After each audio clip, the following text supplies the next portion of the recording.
Welcome to theArena, where we break down every UFC fight. UFC 264, Connor McGregor versus Dustin Poirier number 3.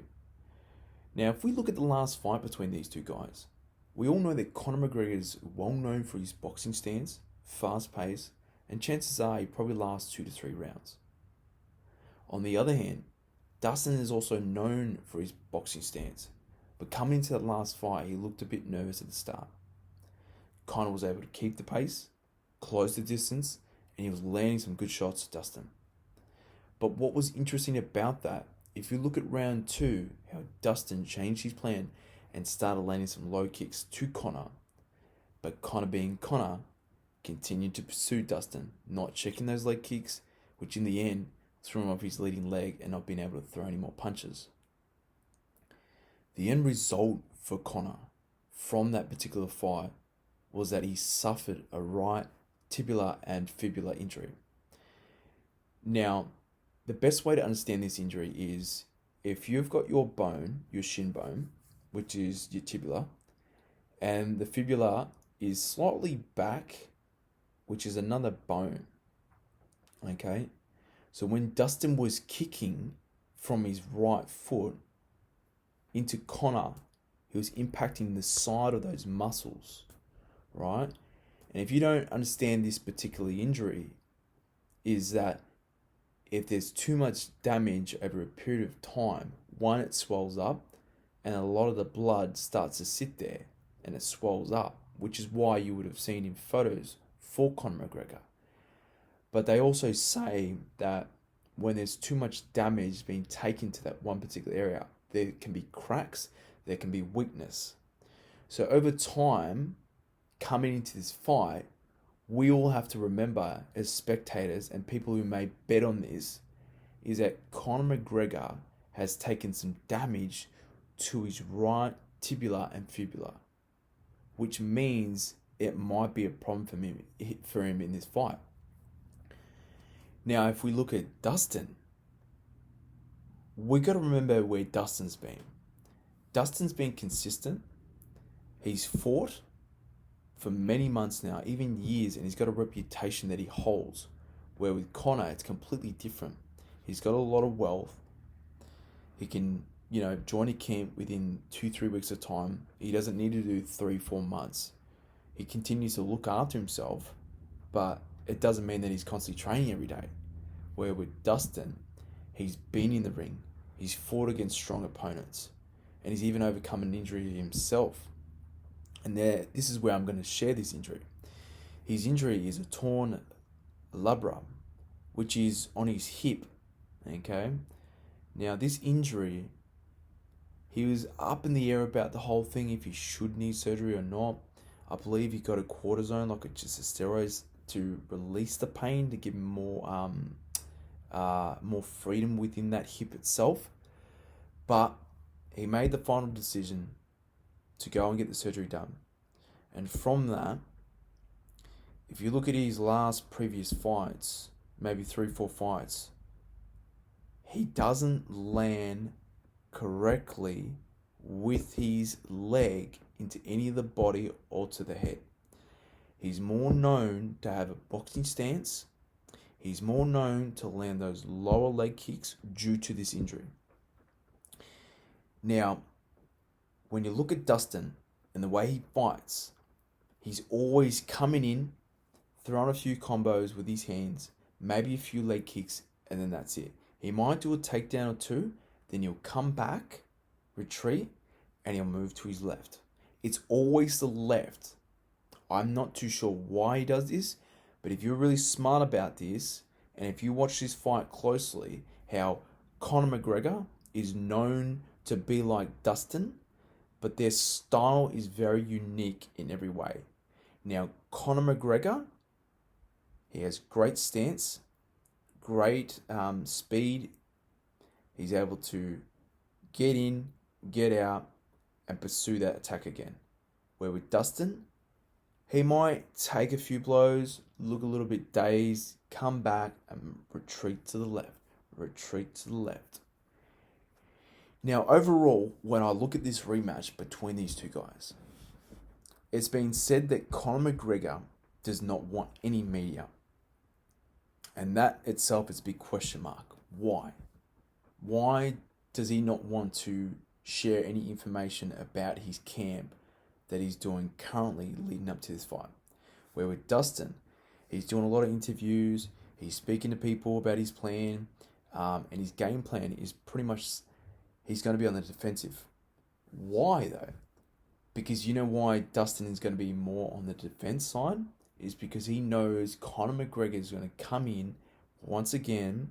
He's either going to choose his rounds and he's going to land some of those combos. They're going to be quick, they're going to be hard, but it's going to wear out Conor McGregor. And that is why Dustin is going to be on the back foot. He's going to be smart about this fight, and he's going to be checking those legs as well. He might even attack Conor with some more leg kicks, which will put Conor McGregor out again. Like I said, if you understand this injury that Conor McGregor has suffered from, it's concerning knowing that he's going into rematch number 3 versus Dustin. That is why I believe between these two fighters, it's going to be a great fight. You're going to be well entertained. But I think overall, if I was Conor and I was looking at Dustin as a fighter, and I was looking at his injury and the way he moves, I'll be pretty much lining up my attacks with my left and right combo, maybe even a hook, maybe even to the body, because that is the best way to break down Dustin. Even taking into account his injury of his hip. When he moves to the left, I would be lining it up so when he does move to the left, I'll be throwing my right leg on the inside of his quads.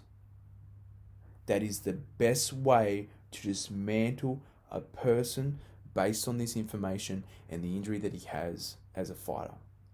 When he moves to the left, line it up, kick on the inside of the leg, kick on the inside of the leg again. You're going to throw him off, and as you throw him off, he's going to be a little bit dazed, and he has to correct himself and bring his leg back down again.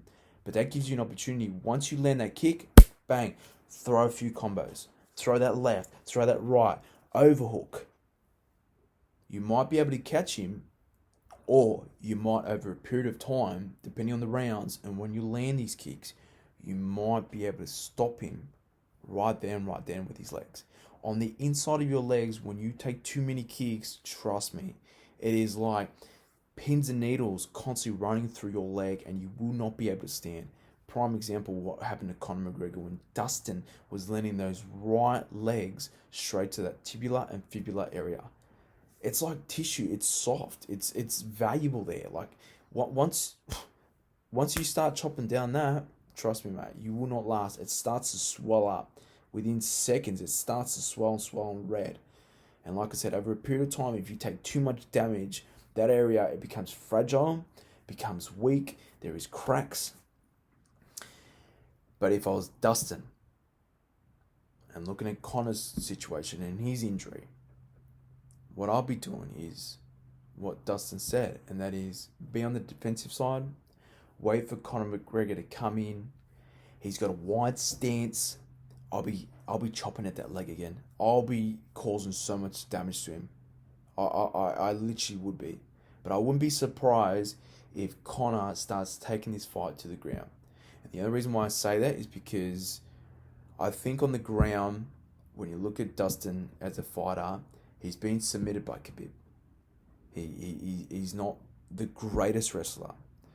But that's the thing about these two fighters, is that they're both well known for knockout power, and they're both known to having that boxing stance, which is a great advantage for both of them. But when it comes to the end result, who's going to beat who in terms of skill, speed, technique as well, timing. So all these things are contributing factors into this fight. But I'll be interested to find out your pick of the night between Conor McGregor and Dustin Poirier. I really believe that between these two guys, there's going to be an unreal match. It's going to be fast-paced. But on the other hand, the fighter I'm going to choose with a hand raised for the 9 is going to be Dustin. I just believe with Dustin, he's been consistent. He's got a better tank. He's able to take blows and still keep in the fight. I think over time he's fought tougher opponents, and he's more hungry. The drive is there for him. He may not be earning millions and millions of dollars like Conor McGregor, who is pretty much the icon for MMA. I think Dustin, with his hunger to his hunger to win, his hunger to be there, he's been able to be consistent over the time and get to where he is today with his defeat against Khabib to now where he's at now after the injury and surgery. I think overall, when he comes into this fight, and if he goes ahead with the same strategy he did last fight by landing those low kicks to Conor McGregor, I'm telling you, the fight will not last. And I've got some other interesting news to tell you, is that Conor McGregor will be retiring after this fight. And the reason why I know this is because if you look at where he's been, if you look at who he is now as a person, a father to a few kids, he just recently gave birth to another one. He has incredible wealth behind him. He has incredible reputation behind him. He doesn't need to stay in this game anymore. He has changed it. He's evolved as a person.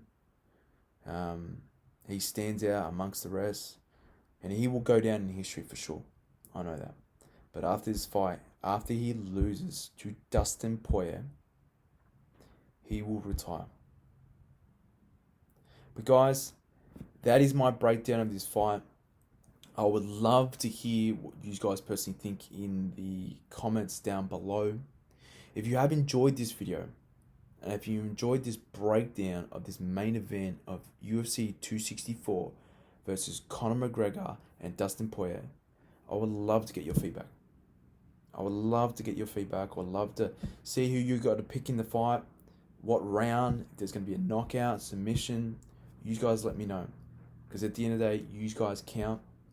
And I hope this breakdown has been great for you guys. I hope that if you guys are going to bet on this, that it's going to be an incredible bet. And you're going to walk away with some money in your pocket for you and your family. So guys, I enjoy this stuff. I love it. And it would mean the world for your feedback. So I do appreciate your time. And thank you for staying tuned.